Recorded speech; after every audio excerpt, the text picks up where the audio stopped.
Now, ladies and gentlemen, I decided to dig deep, come up with about 3 minutes of an audio to educate Mitt Romney, Newt Gingrich, and Rick Perry, and anybody else who needs it, on capitalism by the late, great Dr. Milton Friedman. Because Mitt Romney said something today on the CBS Morning Today show that tells me he doesn't even get it. He claims to be this great capitalist, and he compares what he did at Bain Capital to what Obama did with General Motors and Chrysler. Does he not understand that one's in the private sector, the other's an unconstitutional act by a president to nationalize pieces of private companies and to strong-arm a bankruptcy judge to wipe out creditors? I mean, does he understand one has nothing to do with the other? That there are things you may do in the private sector that you don't do in the government? The president had no authority to do this, just as his predecessor, George Bush, had no authority to take 17 and some odd billions of dollars out of TARP to subsidize GM and Chrysler after Congress told him they didn't want to subsidize GM and Chrysler. And yet, he's painted as the great capitalist. Gingrich and Perry attack him from the left, and now Romney defends from the left. So I thought it was time to educate them, because all three need to be educated. And now it's not pleasant to have to do this. It's painful to have to do this. But this is Milton Friedman. This is over 30 years ago. I mean, this is part of the way I was educated. I mean, really great minds, great thinkers, great people, serious people. And Friedman's in somewhat of a roundtable, and he's in a debate with Michael Harrington, who was a big-time socialist, well known at the time. But just listen to this, because if you support Romney or Gingrich or Perry, or if you work for them, you may want to wake them up and have them take a listen. Here is Milton Friedman, and then you'll hear the other voices, too. It'll become plain as day. Cut 11, go. And here at the Harper Library in the University of Chicago, our distinguished guests have their own ideas, too. So let's join them now. It seemed to me he was saying that the golden age for America, when it was truly a land of opportunity, was the late 19th, early 20th century. No regulations, no permits, no red tape. I would argue that the government played a decisive role in an enormous grant to the railroads in creating an American capitalist economy. Socialist. And secondly, if you go back to that golden age, you find that the government constantly intervened in a rather characteristic way. It used troops against strikers. American labor history has been the most violent, bloody class struggle anywhere in the world. And the government, up until 1932, the law, the courts, the society, always sided with business, always sided against working people. Therefore, I would argue that both economically and in terms of repressing the attempts of people to assert their freedom, government prior to the rise of the welfare state in this country was more or less owned by business. Milton Friedman. Michael Harrington is seeing the hole in the barn door, and he's not looking at the barn door itself. The plain fact is, during the whole of that period, while government did intervene from time to time, and mostly to do harm, I agree with him that government intervention was, in the main, not a good thing, tariffs, for example. On the other hand, throughout that whole period, government spending, federal government spending, central government spending, never was more than 3% of the national income. It was trivial. The land grants to the railroads were a minor factor. I don't approve of them. I'm not saying they were a good thing, but they were a very minor factor. One has to have a sense of proportion, and that goes to the whole discussion. I am not an anarchist. I am not in favor of eliminating government. I believe we need a government.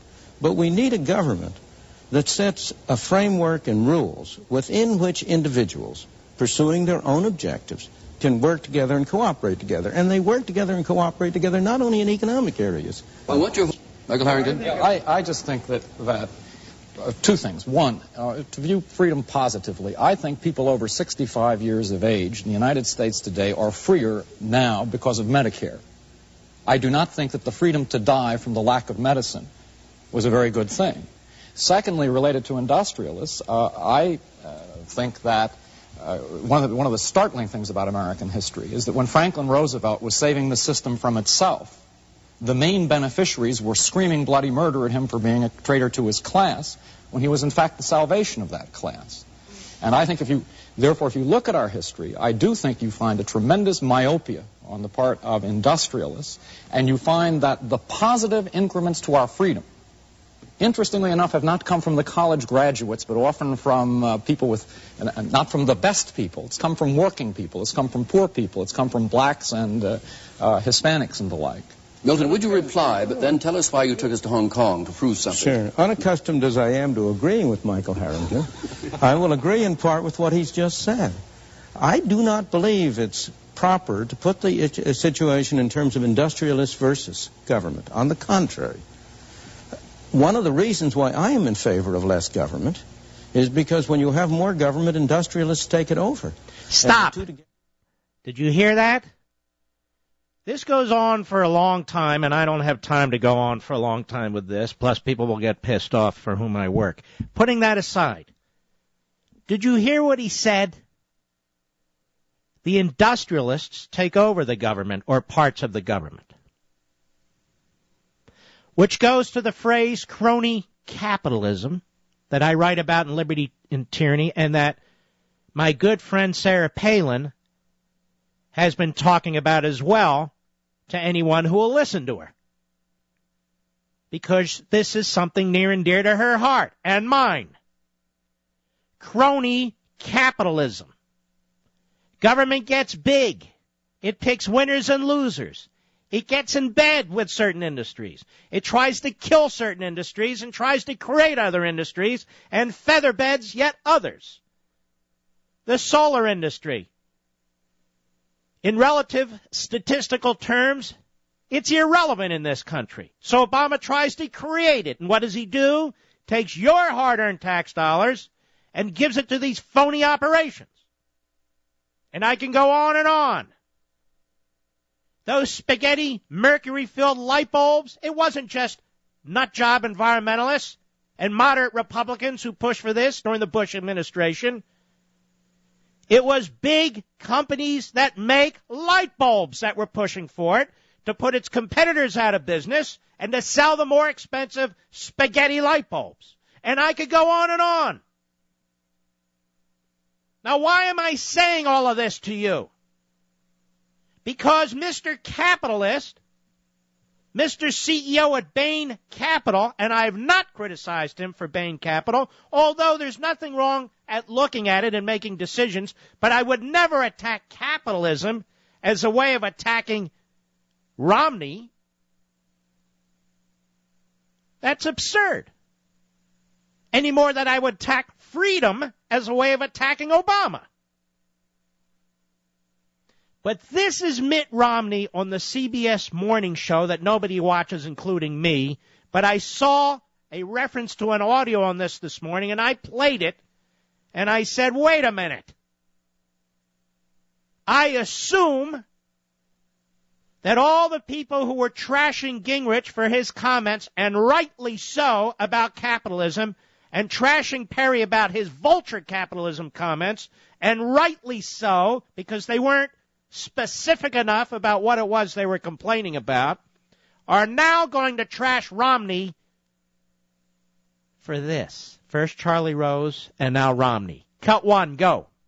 Clearly, you know that the outlines of what they want to say about your tenure at Bain Capital are clear. That you were a destructive force in terms of companies. Will they be able to make that stick? And can you defend that not only in the primaries but also in the general election? Well, of course, they tried the same line here in New Hampshire, and it fell extraordinarily flat. People here in the state know that in the work that I had, we started a number of businesses, invested in many others, and that overall created tens of thousands of jobs. So I'm pretty proud of that record. And by the way, in the general election, I'll be pointing out that the president took the reins of General Motors and Chrysler, closed factories, closed dealerships, laid off thousands and thousands of workers. He did it to try and save the business. We also had on occasion to do things that are tough to try and save a business. The issue here, ladies and gentlemen, is not whether the president, in taking over General Motors and Chrysler, closed factories and dealerships and laid thousands of people off. The issue here is that the president took over General Motors and Chrysler, period. We do not have a dictatorship in this country. There's no constitutional authority for this whatsoever. That's the issue. And so when Romney says he's going to, during the general election, say that Obama did the same thing he did, while it is true, he's undermining himself by saying that he did all these things. The bigger issue is the constitutional issue, which somehow always seems to evade Mitt Romney. He gave this great speech last night, citing the Declaration of Independence, talking about limited government, talking about our founding fathers. Then the next morning, he goes on the CBS Morning News, and he talks about, I'm going to make an issue out of the president taking over GM and Chrysler, laying all these people off. The issue isn't laying the people off. The issue is taking them over, Mr. Romney. The issue is, as Milton Friedman said, crony capitalism. Another reason we don't like big government, Mr. Romney. I've said before, and I'll say it again. There's a difference between capitalists and corporatists.